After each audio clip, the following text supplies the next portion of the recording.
আসসালামু আলাইকুম প্রিয় ভিউয়ার্স, আজকে কথা বলবো বাংলাদেশের অর্ধনগ্ন মডেলকে নিয়ে, যার নাম হচ্ছে মেঘনা আলম। আর আছেন আমাদের সৌদি আরবের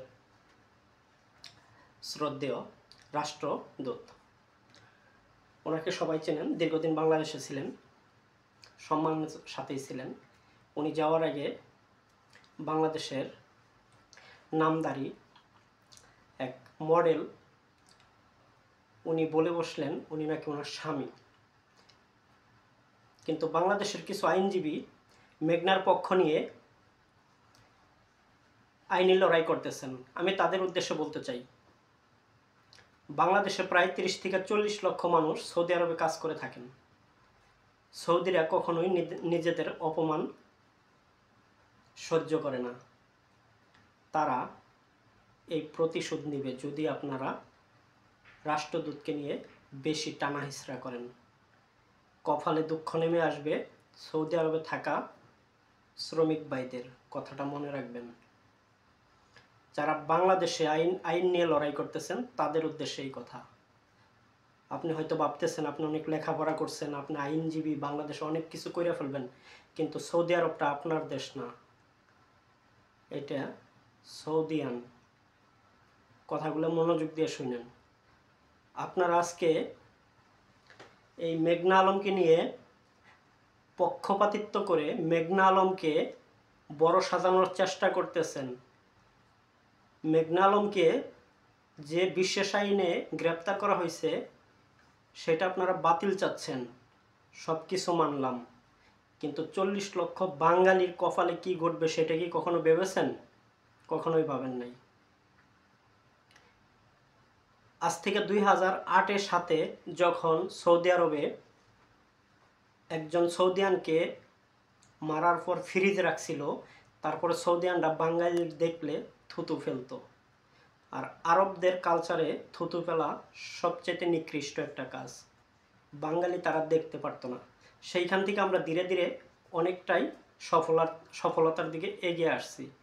কিন্তু বর্তমানে যদি রাষ্ট্রদূতকে নিয়ে এমন টানা হিচড়া করে বাংলাদেশ, তাহলে মনে হয় আবার থুতু ফেলার সময় আসছে সৌদিয়ানদের।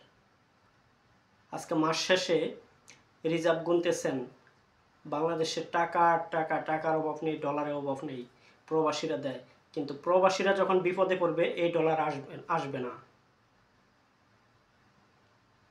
প্রয়োজনে মেঘনা আলম অপরাধী, প্রয়োজনে তার ফাঁসি দেওয়া হোক, কিন্তু 40 লক্ষ বাঙালির দুঃখ যেন কপালে না আসে এক মেঘনা আলমের জন্য।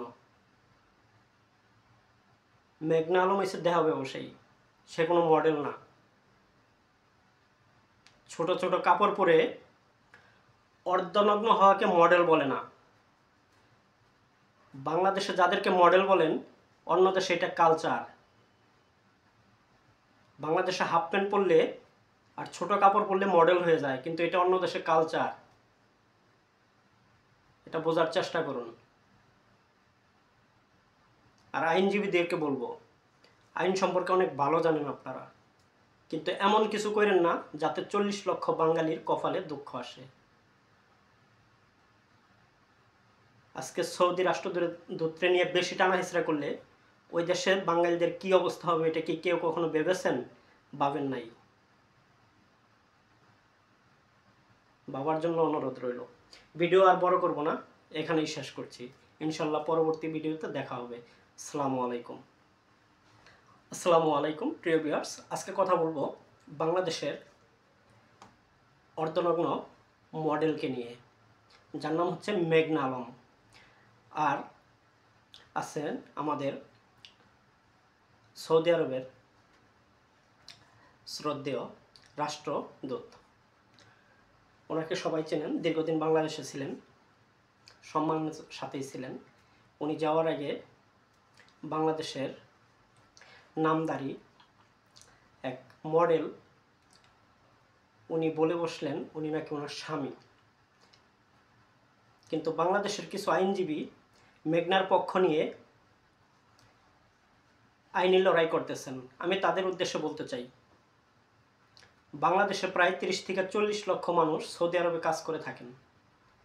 সৌদিরা কখনোই নিজেদের অপমান সহ্য করে না। তারা এই প্রতিশোধ নেবে যদি আপনারা রাষ্ট্রদূতকে নিয়ে বেশি টানাহিঁচড়া করেন। কপালে দুঃখ নেমে আসবে সৌদি আরবে থাকা শ্রমিক ভাইদের, কথাটা মনে রাখবেন। যারা বাংলাদেশে আইন নিয়ে লড়াই করতেছেন তাদের উদ্দেশ্যে এই কথা। আপনি